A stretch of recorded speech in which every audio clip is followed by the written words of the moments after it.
Selamat hari Minggu, selamat Paskah untuk kita semua, Bapak Ibu dan Saudara yang Tuhan Yesus kasihi. Mari kita mensyukuri Tuhan yang bangkit mengalahkan maut untuk kemenangan bagi kita. Dan untuk itu mari kita akan merenungkan firman Tuhan. Mari kita berdoa. Damai sejahtera Allah yang melampaui segala akal, itulah yang memelihara hati dan pikiranmu dalam Kristus Yesus Tuhan. Amin.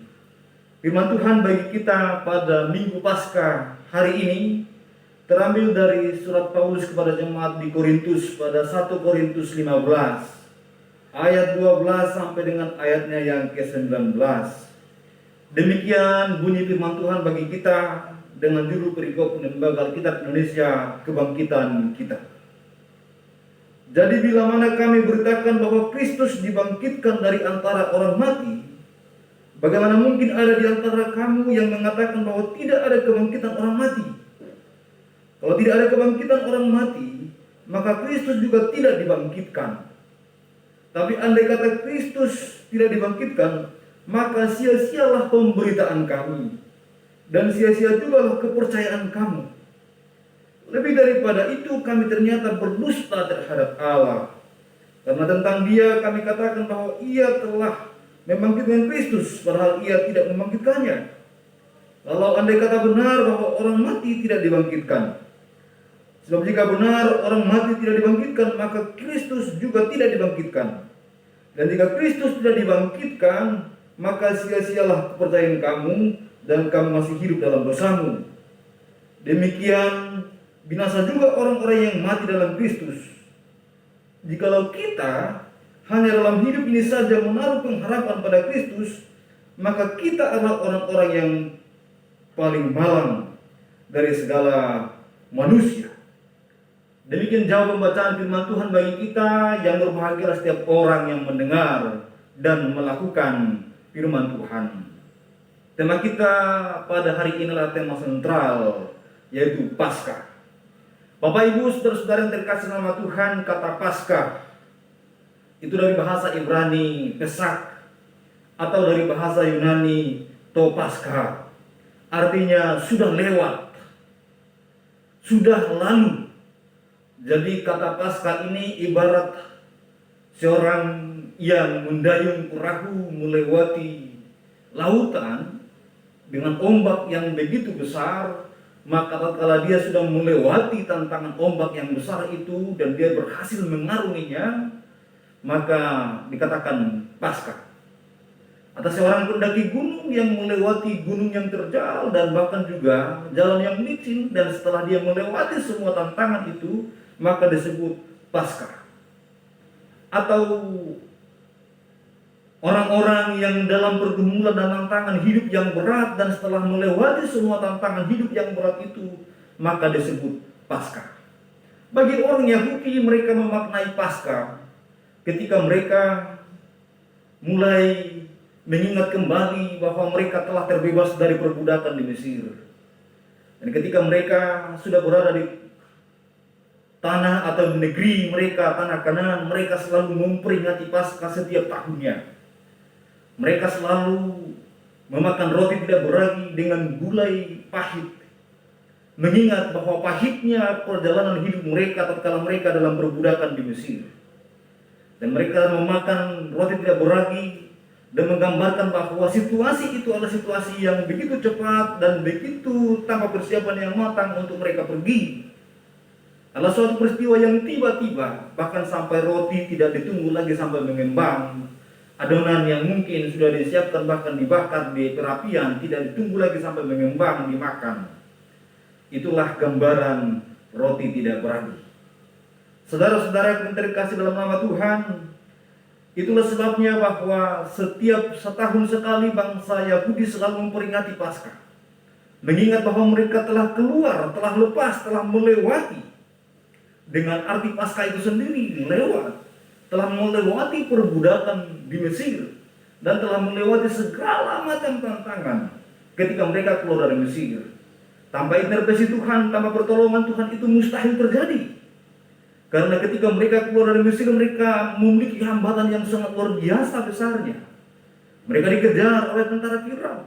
Mereka harus melewati Laut Merah. Mereka harus melewati perjalanan dengan pergumulan yang sangat luar biasa di padang gurun, yang susah akan airnya, susah akan makanannya, dan juga panas teriknya matahari. Saudara-saudara, sehingga tatkala mereka telah berada di tanah atau di negeri mereka di tanah Kanaan, mereka selalu mensyukuri Tuhan dengan merayakan Paskah, yaitu kelepasan, kebebasan, melewati sengsara, melewati pergumulan, melewati berbagai macam tantangan.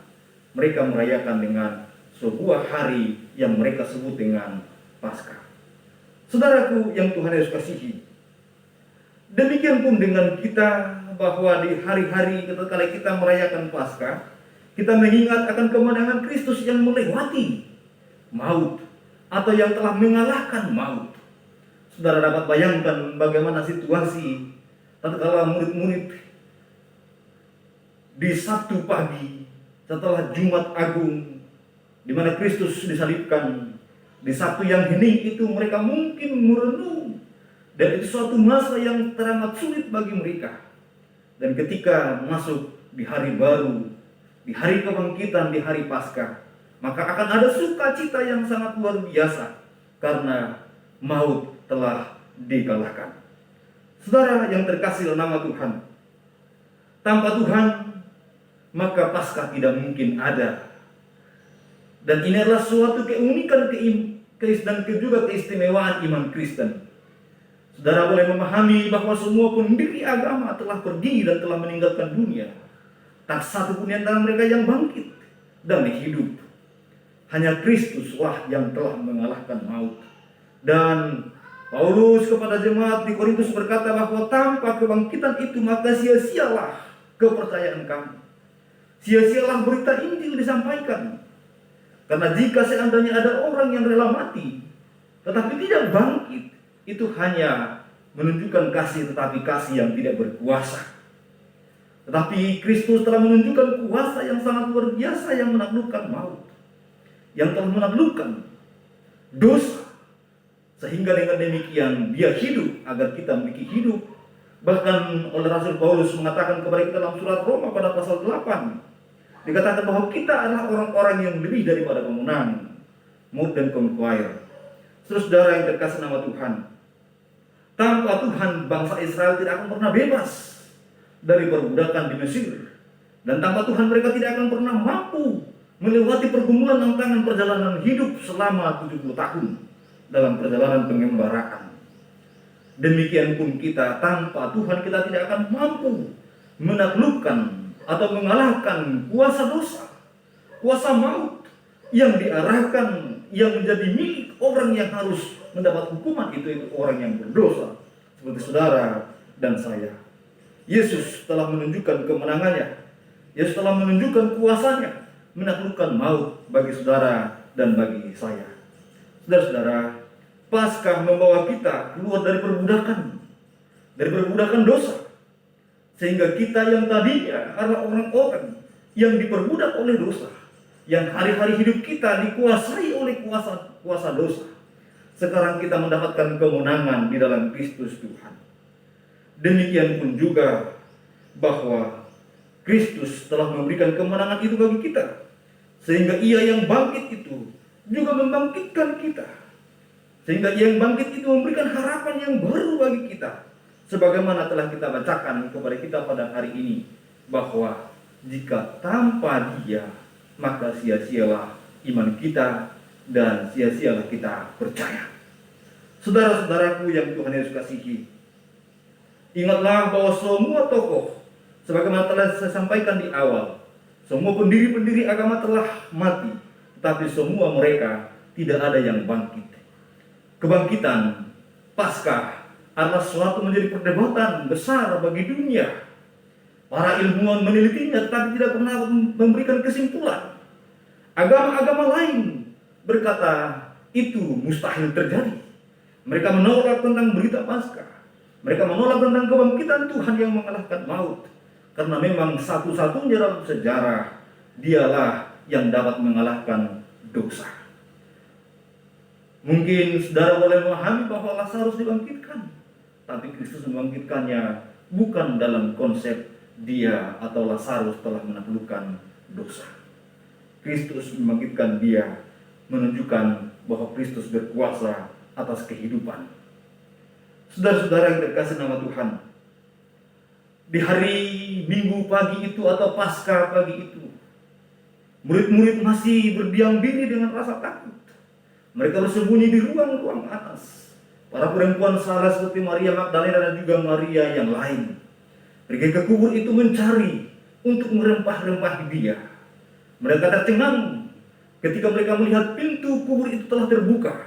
Sebuah batu yang besar yang tadinya menutup tempat itu dengan meterai yang dimana para serdadu menjaganya, tapi tak ada lagi ditemukan karena pintu sudah terbuka. Para serdadu telah meninggalkan tempat karena rasa ketakutan yang teramat mendalam.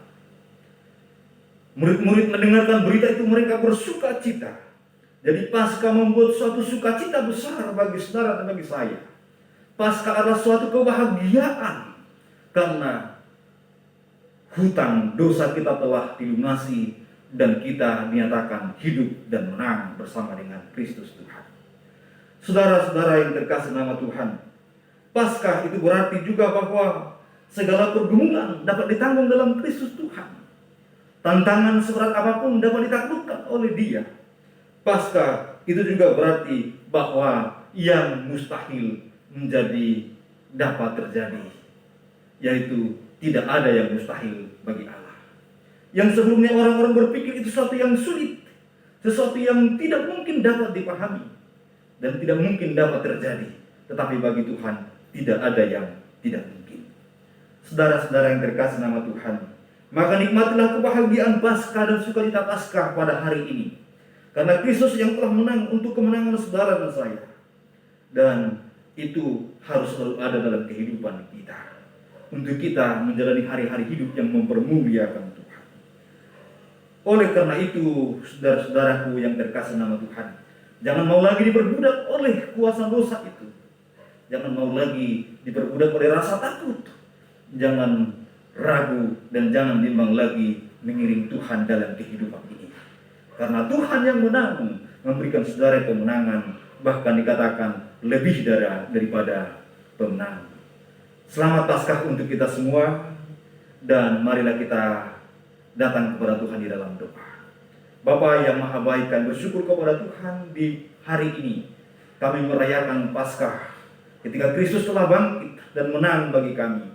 Tuhan, biarlah kami menjalani kehidupan yang berkemenangan, kehidupan yang mempermuliakan Tuhan. Jika ada di antara kami yang lemah, biarlah Engkau menguatkan. Jika di antara kami juga Tuhan yang sakit, Engkau menyembuhkan. Yang berkekurangan dicukupkan dan diberi kelimpahan. Terpujilah Engkau ya Bapa. Bangsa dan negara ini kami serahkan dalam tangan Tuhan. Lindungi daripada ancaman teror. Dan juga Tuhan, tolong dari berbagai macam masalah dan tantangan. Inilah doa kami kepadamu Bapa, dalam nama Tuhan Yesus kami bersyukur dan berdoa. Kiranya kasih karunia dan damai sejahtera dari Allah Bapa dan Tuhan kita Yesus Kristus dengan perantaraan Allah Roh Kudus itulah yang menyertai, memberkati saudara hari ini sampai selama-lamanya. Amin. Amin. Tuhan berkati kita semua. Selamat Paskah untuk kita, nikmati kemenangan bersama dengan Kristus, nikmati kebahagiaan dan sukacita Kristus dalam hidup kita hari demi hari. Tuhan memberkati sampai ketemu kembali di acara-acara kita selanjutnya. Amin.